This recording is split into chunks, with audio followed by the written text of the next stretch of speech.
Bonjour à vous, mon nom est Louis Nadeau, je suis le propriétaire de l'entreprise Matrixel. Matrixel est une entreprise spécialisée dans la formation et dans le développement d'applications sur mesure sur le logiciel Excel de Microsoft. Donc aujourd'hui, j'aimerais vous présenter un exemple de tableau de bord de gestion qui est monté au fond de A à Z sur Excel. Donc, regardons à quoi le tout pourrait ressembler. Donc, on vient ici dans l'onglet tableau de bord. Au fond, c'est mes propres indicateurs. Évidemment que c'est des données fictives qui sont dans le tableau. Mais le but est de comprendre, si on peut dire, le fonctionnement en arrière du tableau de bord et qu'est-ce qu'on peut faire. Donc, vous voyez que j'ai différentes sections. Donc, j'ai des sections qui sont délimitées par des couleurs différentes. Donc, il y a une logique en arrière des couleurs. Le vert, c'est les revenus. Le rouge, c'est les dépenses. Le jaune, c'est la gestion du temps. Le bleu, c'est les soumissions. Et ainsi de suite. Donc, si je veux naviguer à l'intérieur de mon tableau de bord, au fond, je me suis créé des boutons. Donc, je pourrais aller dire que je vais aller faire une facture. Donc, je pourrais venir ici et faire nouveau numéro de facture. Et là, il viendrait au fond m'incrémenter mon numéro.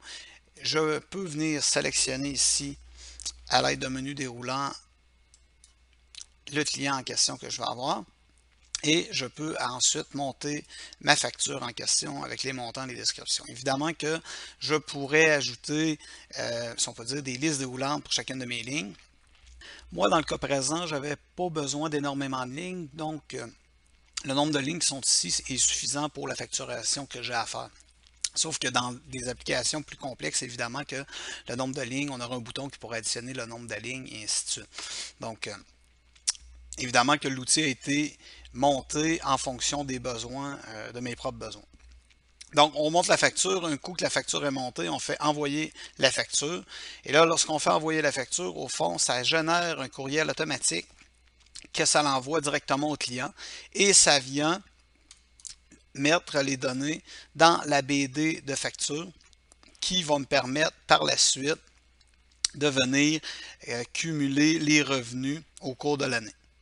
Le principe s'applique au niveau des dépenses, sauf qu'au niveau des dépenses, c'est un petit peu plus simple. Au fond, c'est l'ajout d'une ligne et on vient tout simplement rentrer, si on peut dire, le fournisseur, c'est quoi la charge, et là, on rentre les différents montants. Et je fais mon suivi aussi au niveau des paiements, est-ce que la facture est payée, et ainsi de suite. Donc, encore là, à partir d'une base de données qui est montée, je vous ferai remarquer ici dans un tableau, bien, je suis capable d'aller sortir après ça mes indicateurs au niveau de mes dépenses cumulatives. J'ai deux sortes de dépenses. Dans le cas présent, j'ai des dépenses courantes, puis j'ai des dépenses qui sont reliées à l'auto, mais les tableaux sont similairement montés de la même façon. Donc, ensuite, j'ai, si on peut dire, une gestion du temps. Donc, ici, j'ai la BD gestion du temps. Mais juste avant, j'ai une BD gestion de projet. Donc, c'est ici que je vais venir créer les projets pour les clients pour lesquels je travaille. Donc, en cliquant sur le plus, il me crée une ligne et là, je vais pouvoir venir créer le projet en question, mettre une description et ainsi de suite. Et c'est ce numéro-là ici que je vais utiliser lorsque je vais faire ma gestion du temps, juste ici. Donc, dans ma gestion du temps, je vais arriver, je vais mettre ma date, contrôle point virgule, par exemple. Et ensuite, je vais dire, bon, exemple, j'ai commencé à 9h, j'ai terminé, disons, à 10h30. Et là, il me fait mon cumulatif d'heures. Là, je choisis mon client.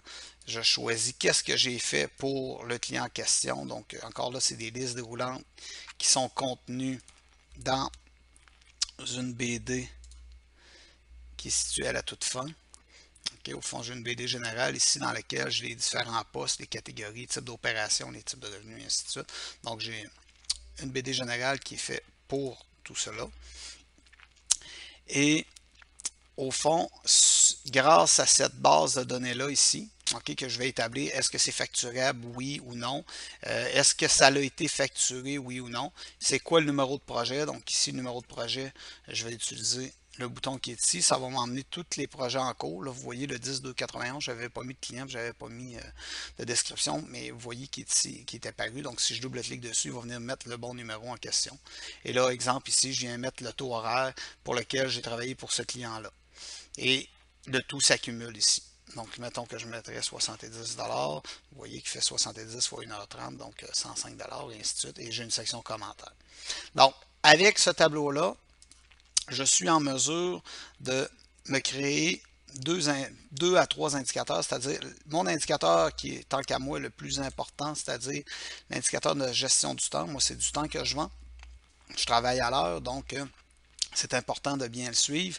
Donc, j'ai un indicateur ici qui me dit, bon, j'ai travaillé combien d'heures facturables, j'ai travaillé combien d'heures non facturables. Si pour un montant de X, ça donne une moyenne de temps. Et j'ai mon indicateur ici qui m'indique à combien d'heures je suis rendu dans la semaine. J'ai aussi un indicateur plus bas ici qui m'indique au fond le nombre d'heures que j'ai travaillé dans ma semaine totale, si on peut dire, comme ici, c'est ma semaine 33. Donc, je pourrais en sélectionner plusieurs. Là, si on peut dire, l'ordre est un peu malhabile, là, au fond, dans le sens que la semaine 32 et 31, c'était les vacances, donc je n'ai pas travaillé, c'est pour ça qu'il ne s'affiche pas. Mais je pourrais aller sélectionner, exemple,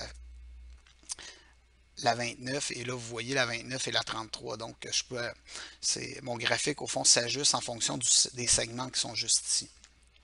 Ensuite, j'ai un outil de temps à facturer par client. Donc, ça aussi, c'est un outil hyper utile pour moi. Donc, ça cumule tous les temps qui sont à facturer et qui n'ont pas été encore mis sur le statut terminé. Okay, vous voyez ici facturé terminé. Donc, du moment que je le mets facturé terminé, bien, le temps ne viendra plus s'additionner. Si on veut dire dans mon tableau qui est juste ici.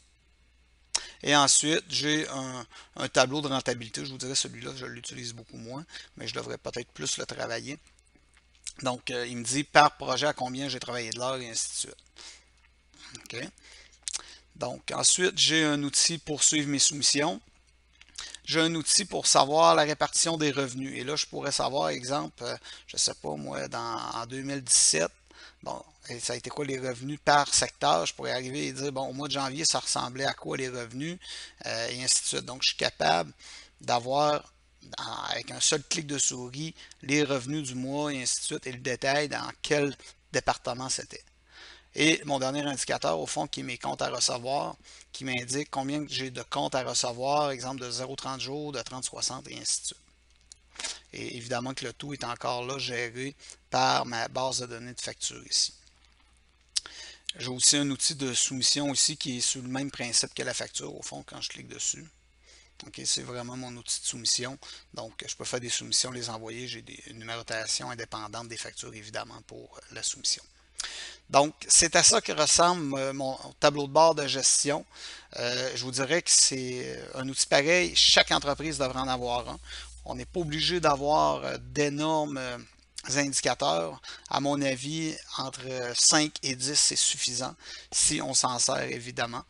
J'ai aussi, pour chacun de mes indicateurs, je me mets des objectifs à atteindre, que ce soit des objectifs du mois ou des objectifs annuels. Donc, ça me permet de savoir si je suis si on peut dire, sur le bon chemin pour atteindre mes objectifs et ainsi de suite.